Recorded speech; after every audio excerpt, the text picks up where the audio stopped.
E aí, pessoal, tudo bem aí com vocês? Espero que sim. Hoje nós vamos aí meditar sobre Romanos capítulo 6 e capítulo 7, né? Ah, Como eu tinha falado no vídeo anterior, né? Se você acessou aí o vídeo anterior, nós estamos fazendo então essa caminhada que Paulo faz aqui em Romanos, né? Sobre a salvação, sobre a questão da graça, sobre a questão do pecado. Aqui o capítulo 6 e 7, na verdade, ele vai falar sobre essa questão de como o pecado atua na vida do ser humano e como a graça de Deus através de Cristo, ela nos liberta para que nós vivamos então agora para Cristo e não mais para o pecado. Então Paulo ele pensa o seguinte, né? Quando você na verdade está sob o domínio do pecado, na verdade você é um morto-vivo, né? Você vive para fazer as obras da carne, vive para fazer, que é aqui a palavra sarx do grego, né? Que é uma dimensão mais baixa do ser humano, mais frágil do ser humano. Então, quando ele escreve isso, ele fala que quem ainda não tem Jesus, quem não foi despertado, a palavra é essa, despertado para a vida em Cristo, essa pessoa tende a então viver sob o domínio do pecado. Então, já está condenado. Não é que não vai ser, já está condenado, porque não tem ainda a possibilidade de crer. Então, depois que você é alcançado então pela essa graça, ele vai dizer isso, como a graça atua no corpo, as vontades, as faculdades, né? Como que o pecado ele domina? O pecado ele domina através da mente. E o que domina o nosso corpo é o que? A mente. Então, quando o pecado ele dissimula a nossa mente, fazendo que a gente opte sempre pelo lado errado ao invés do lado certo, ele redimensiona toda a nossa corporeidade, né? Então você vive para satisfazer aquilo que você acha que está certo. Então, aí, dissoluções, etc., que Paulo cita aqui. Aí ele fala assim, ó, quando você então é vivificado em Cristo, a palavra é essa, você ressuscita, a palavra na verdade aqui é ressuscita, porque está morto, né? Ressuscita. Você então agora tem a opção de viver para Deus. Por quê? Porque o que vive sobre o pecado ele não tem opção. Ele não tem opção, né? Ele vive para o pecado. Agora, se você é resgatado, é alcançado pela graça, você então agora passa a viver para Deus. Ou melhor, você tem a oportunidade de viver para Deus. Você tem a oportunidade de viver para Deus. Por quê? Porque ele vai falar no capítulo 7 que, embora seja alcançado pela graça de Deus, o pecado, a dimensão frágil, ainda habita no seu corpo. Ainda habita dentro de você. Mas então qual que é a diferença? Você faz uma pergunta para mim. Mas qual que é a diferença? A diferença está exatamente naquilo que eu estou falando. Antes você não tinha a possibilidade de resistir contra essa tendência. Hoje você tem.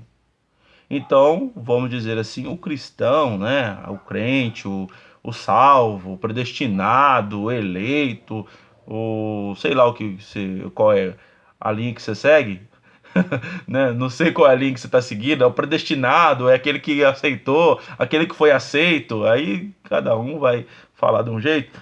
Mas esse daí, ele tem a oportunidade, o cristão, esse cristão, ele tem a oportunidade, então, de pecar ou não.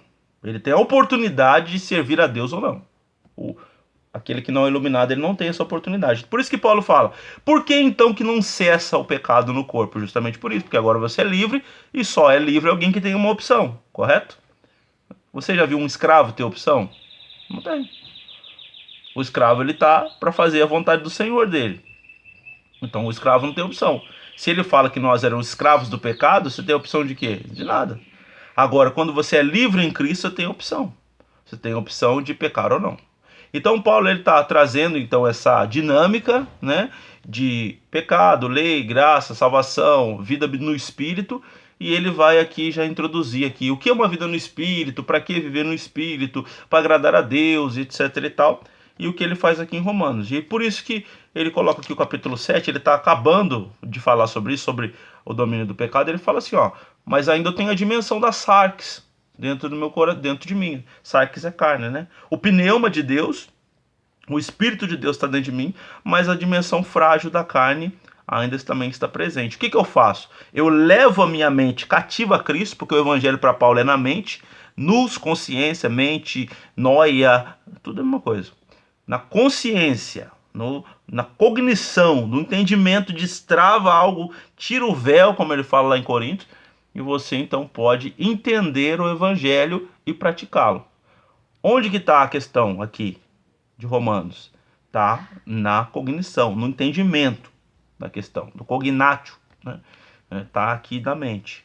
Então, a partir do momento que você entende, é iluminado, e então você passa a proceder conforme a vontade de Deus, deixando que o quê? Que a dimensão de Deus, ela tome então a sua mente, e você possa viver pelo Espírito e não pela carne, né? E não fazer as obras da carne, que são obras do engano, que não glorificam a Deus, que não elevam o Espírito até no sentido de buscar a Deus. Então ele está falando nesse capítulo 6, né? É extenso, não vou ficar aqui. E o capítulo 7 ele fala sobre isso. Ele vai fazer uma dialética, né? Como disse.